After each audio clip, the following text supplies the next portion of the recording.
Miezi 4 na siku 10 haijaisha, tayari umeshaingia kwenye ndoa nyingine. Hiyo ndoa kisheria haiswehi. Lakini ukiacha haya masharti, kuna nguzo za ndoa. Nguzo za ndoa ni 3. Ya kwanza ni wapatikane hao watu wawili wanaooana. Ina maana awepo bwana harusi, awepo bibi harusi. Lakini pili, ipatikane tamko la kuozesha, ijabu. Yale maneno anayoyasema baba ama wali kumwambia yule muoaji. Lakini 3 ni tamko la kukubali kuoa, ambayo ni kabul. Yakikamilika mambo haya, tayari ndoa yetu inakuwa imekamilika, na hawa watu sasa wanaitwa ni mke na mume.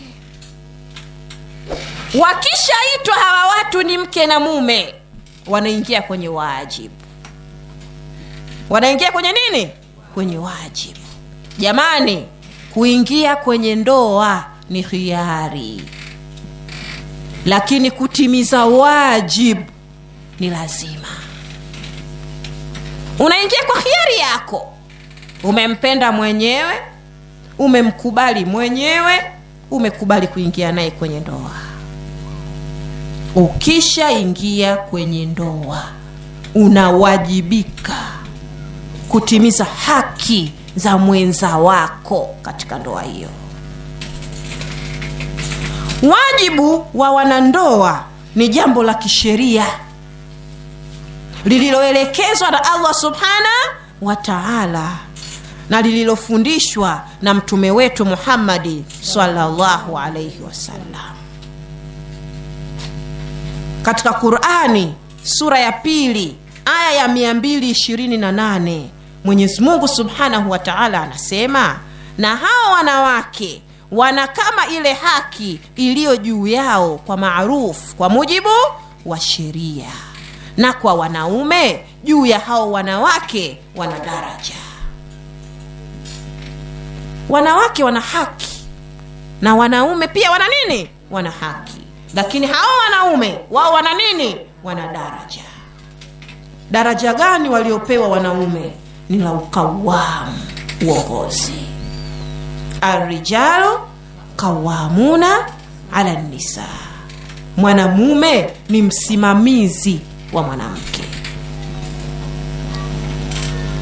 Sasa katika mafundisho ya Uislamu, hizi wajibu ama haki za mke na mume zimegawanywa. Kuna haki za mke peke yake, kuna haki za mume peke yake, na kuna haki wanazoshirikiana wote wawili. Tutaanza na haki ambazo wanashirikiana wote wawili. Haki ya kwanza kabisa ambao wanashirikiana mke na mume, ambao ni wajibu wa kila mmoja kwa mwenzake, ni ukweli. Mke na mume, kila mmoja anapaswa kuwa mkweli kwa mwenzake. Uongo hauna nafasi katika maisha ya nini? Ya ndoa. Uongo pekee ulioruhusiwa kwa wanandoa ni ule uongo wa kimahaba tu. Uongo wa kimahaba ni upi? Inawezekana mwanamke umejipamba mwenyewe, lakini mwanaume akikutazama wala hakuoni kama umependeza, lakini akikwambia hujapendeza utajisikia vibaya. Kwa anakwambia mashallah mke wangu umependeza, we unajisikia raha bichwa lile. Kumbe ndani ya nafsi anajua kabisa kwamba hapa nimefanya nini? Nimesema uongo, lakini nimemfurahisha tu mke wangu asijisikie vibaya.